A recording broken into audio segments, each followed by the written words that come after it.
The blizzard came down like a furious beast that December evening, turning the Montana Territory into a white hell that swallowed the world whole.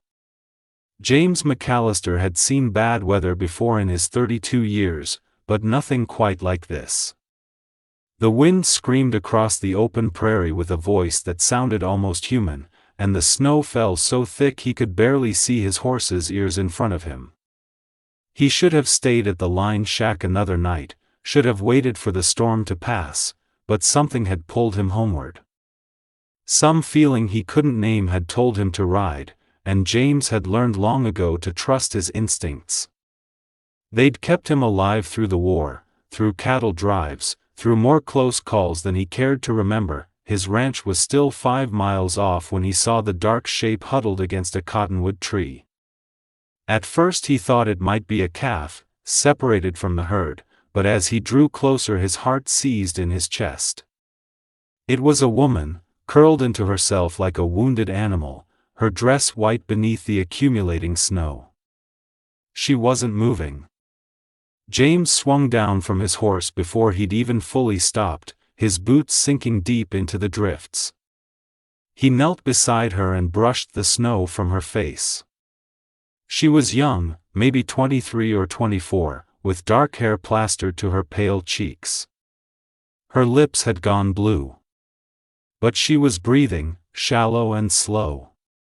That meant there was still time that he didn't hesitate. James pulled off his heavy coat and wrapped it around her, then lifted her into his arms. She weighed almost nothing, just bones and cold flesh and soaked fabric. He managed to get her onto his horse, holding her against his chest as he climbed up behind her, and turned the animal toward home. The mare seemed to understand the urgency, pushing forward through the storm with her head down and her powerful legs churning through the snow. James held the woman tight, sharing what little warmth his body could offer, and prayed to a God he wasn't sure listened anymore. The ranch house appeared through the white curtain like a miracle, and James had never been so grateful to see those weathered log walls. He carried the woman inside, kicking the door shut behind him against the howling wind. The fire in the hearth had burned down to embers, but he got it built back up quickly, his hands moving with practiced efficiency born of years of solitary living. Then he turned his attention to the woman. Her dress was soaked through, freezing against her skin. He found blankets and wrapped her in them, rubbing her arms and legs to get the blood flowing again, all the while keeping his touch as respectful as the situation allowed. He'd been raised proper, even if the frontier had worn away some of the polish that it took nearly an hour before her eyelids began to flutter. James had made coffee and was trying to get small sips of the hot liquid past her lips when her eyes finally opened. They were gray, he noticed, the color of storm clouds, and filled with confusion and fear. She tried to sit up, pulling the blankets around herself, and James moved back to give her space. "Easy now," he said, keeping his voice low and calm. "You're safe. I found you out in the storm. You were near froze to death." She looked around the cabin, taking in the rough furniture, the saddles hanging on the wall, the bachelor simplicity of it all. When she looked back at him, tears were streaming down her cheeks. "I was supposed to get married today," she whispered, and her voice was like broken glass. James sat down in the chair across from her and waited. He'd learned patience in his years alone. People told their stories when they were ready, and this woman clearly needed to tell hers. Her name was Eleanor Hartwell, and she'd come west from Boston to marry a man she'd never met. A rancher named Thomas Brennan who'd advertised for a bride, promising a good home and a secure future. She'd exchanged letters with him for 6 months, letters that had seemed kind and thoughtful and full of hope. Her family had lost everything in the financial panic, and marriage to a Western rancher had seemed like salvation. She'd sold what little jewelry she had left to pay for the train fare, traveled 2,000 miles with nothing but a trunk and her wedding dress and dreams of a fresh start. The wedding was supposed to be at the church in Salvation Creek, she continued, her hands trembling around the coffee cup James had placed in her palms. I arrived 2 days ago and stayed at the boarding house. Thomas came to see me that first evening, and he seemed disappointed. I could see it in his eyes. I wasn't what he'd expected. I'm too thin, he said. Too plain. Not strong enough for ranch life. She laughed, but there was no humor in it, only bitterness and pain. This morning, when I went to the church, nobody came. Not Thomas, not the preacher, not a single soul. I waited for 3 hours in my wedding dress while people walked past and whispered. Finally the boarding house keeper came and told me the truth. Thomas had changed his mind. He'd met a widow woman with money and cattle of her own, and he was going to marry her instead. James felt anger rise in his chest, hot and fierce. What kind of man did something like that to a woman who'd traveled so far, risked so much? The boarding house keeper said I had to leave, Eleanor went on. I had no money left to pay for another night's lodging. I had nowhere to go, no way to get home, no family who'd take me back. I started walking. I don't even know where I thought I was going. Then the storm came, and I couldn't go any further. I sat down by that tree and thought maybe it would be easier to just let the cold take me. The silence that followed was heavy with all the weight of her despair. James stared into the fire, his jaw tight. He thought about his own loneliness, the empty years since he'd returned from the war to find his family gone, scattered, or dead. He thought about how close this woman had come to giving up entirely, and how that would have been one more tragedy in a world already full of them. "You'll stay here," he said finally. "Until the storm passes at least. Longer if you need to. I've got a spare room. It's not much, but it's warm and dry." Eleanor looked at him with those storm-gray eyes, searching his face for something. "Why would you do that? You don't know me." "I know enough," James said. "I know you're a long way from home and you've been treated shamefully. I know you're in trouble and need help. That's all I need to know." The storm lasted 3 days. During that time, James learned more about Eleanor Hartwell. She was educated, could read and write better than most men he knew, and she'd taught school back in Boston before her family's troubles. She had a quiet strength beneath her current fragility, a determination not to be defeated by what had happened to her. She helped around the cabin despite his protests, cooking meals that were far better than anything he'd eaten in years, mending clothes, bringing order to his chaotic bachelor existence that he told her about himself too, in fragments and pieces. About growing up on this land when it was still his father's ranch, about riding off to war at 18 full of ideals and patriotic fire, about coming back 4 years later to find his parents dead from fever and his younger sister married and moved to California. About the decade he'd spent building the ranch back up alone, nursing it through droughts and harsh winters, fighting off rustlers and wolves and his own loneliness. "Don't you ever want more than this?" Eleanor asked him one evening as they sat by the fire. "A family? Someone to share it with?" "I did once," James admitted. "There was a girl before the war. Sarah Mitchell. We were going to get married when I came back. But 4 years is a long time, and she found someone else. Someone who hadn't seen the things I'd seen, done the things I'd done.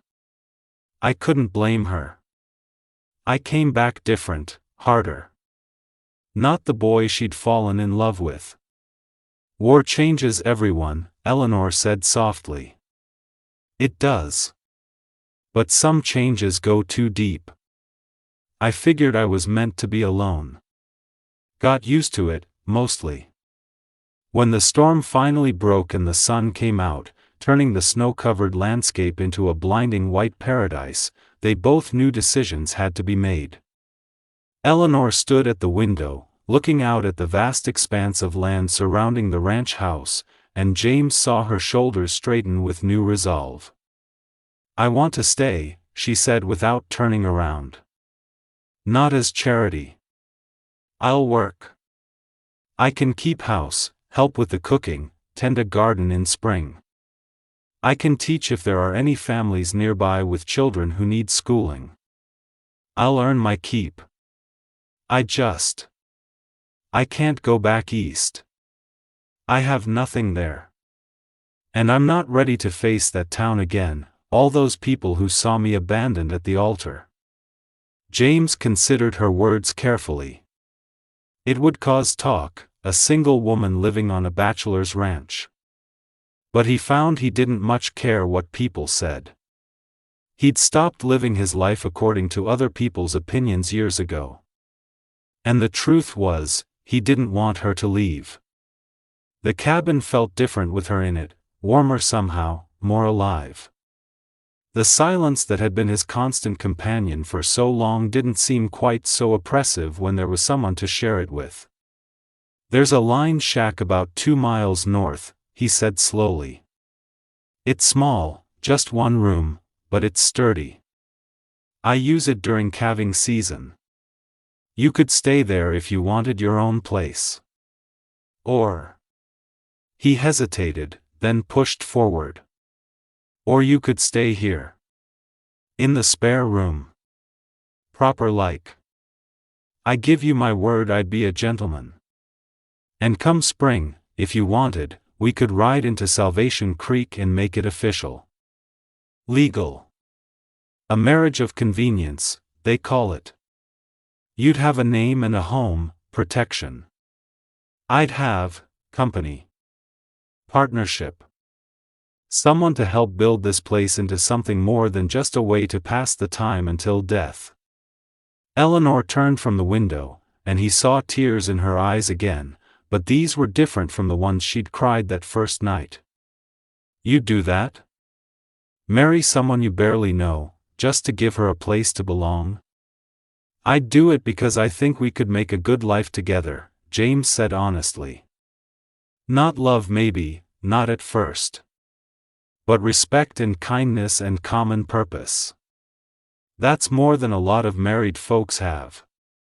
And who knows? Maybe in time, it could grow into something more." She crossed the room and held out her hand to him. "Then I accept, James McAllister. I'll stay, and come spring, I'll marry you. Not because I have nowhere else to go, though that's true enough. But because I think you're a good man, and I'd be proud to stand beside you and help build this ranch into something worth having." He took her hand, and they shook on it like partners in business, which in some ways they were. But there was something else in the gesture too, a promise of possibilities, of second chances, of two broken people finding a way to be whole together. The winter passed more quickly than any James could remember. They fell into routines, working side by side, learning each other's habits and rhythms. Eleanor proved to be tougher than her thin frame suggested. She learned to milk the cows without complaint, helped him feed the cattle through the worst of the cold, and never once shirked from hard work.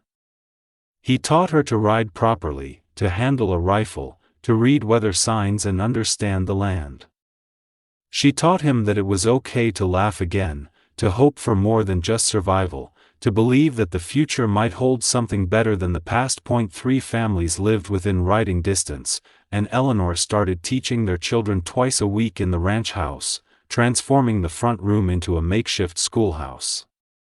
The families paid what they could, sometimes in money, sometimes in goods, and were grateful to have their children learning. Word spread, and more families came. Eleanor was building something of her own, creating value and purpose beyond just being a rancher's wife. When spring finally arrived, painting the prairie with wildflowers and new grass, they rode into Salvation Creek together. James had expected to feel anger toward Thomas Brennan, but when he saw the man on the street, looking older and more worn than James had imagined, he felt only pity. Brennan had chosen money over character, security over honor, and the lines around his eyes suggested he was learning to regret it. The preacher married them in the same church where Eleanor had waited alone months before, but this time the pews were filled. The families whose children she'd been teaching came, and several of James's neighboring ranchers, and even some of the townspeople who'd witnessed her humiliation and felt ashamed of their silence. Eleanor wore a simple dress she'd made herself, not the elaborate wedding gown that had stayed packed in her trunk like a ghost of what might have been. She looked beautiful, James thought, with wildflowers in her dark hair and genuine happiness in her gray eyes. After the ceremony, as they rode back to the ranch together, Eleanor reached over and took James's hand. "Thank you," she said simply. "For what?" "For stopping. For looking. For seeing me when everyone else had turned away. For giving me not just shelter, but hope. For reminding me that I was worth saving." James squeezed her hand, his throat tight with emotion. "I should be thanking you. I was dying out here, just didn't know it. Going through the motions of living without really being alive. You brought light back into this place. Into me." They rode the rest of the way in comfortable silence, and when the ranch house came into view, James realized he wasn't looking at it the same way he had for years. It wasn't just a structure anymore, just logs and stone and memories. It was a home. Their home. A place where two people who'd been lost had found each other and built something real from the ruins of their separate disappointments. That night, sitting on the porch and watching the stars come out over the prairie, Eleanor leaned her head against his shoulder. "Do you think love can grow from kindness?" she asked quietly. James thought about the question, about the warmth he felt when she smiled, the way his heart lifted when he heard her singing while she worked, how right it felt to have her beside him.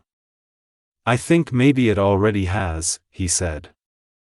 "I think maybe we've been falling in love for months now, so gradually we didn't even notice it happening." She lifted her face to his, and he kissed her gently, sealing the truth they'd both been too cautious to speak. It wasn't the passionate romance of storybooks, but something deeper and more lasting. It was love built on respect and shared struggle, on seeing each other's wounds and choosing to help them heal, on finding grace in second chances and beauty in unlikely places. The years that followed brought their share of hardships. Droughts came, and hard winters, and the constant challenges of frontier life.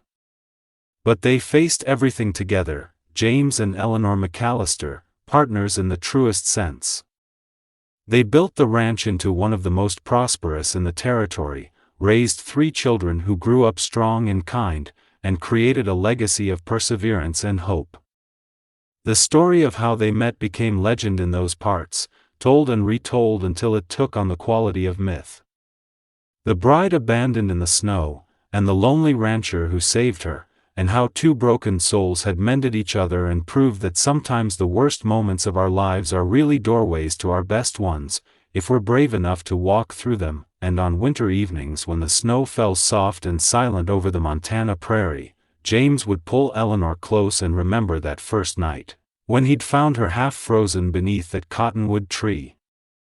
He'd saved her life that night, it was true.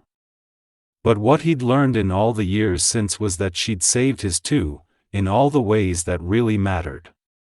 Sometimes salvation comes when we're looking for it, and sometimes it comes when we're just trying to help someone else.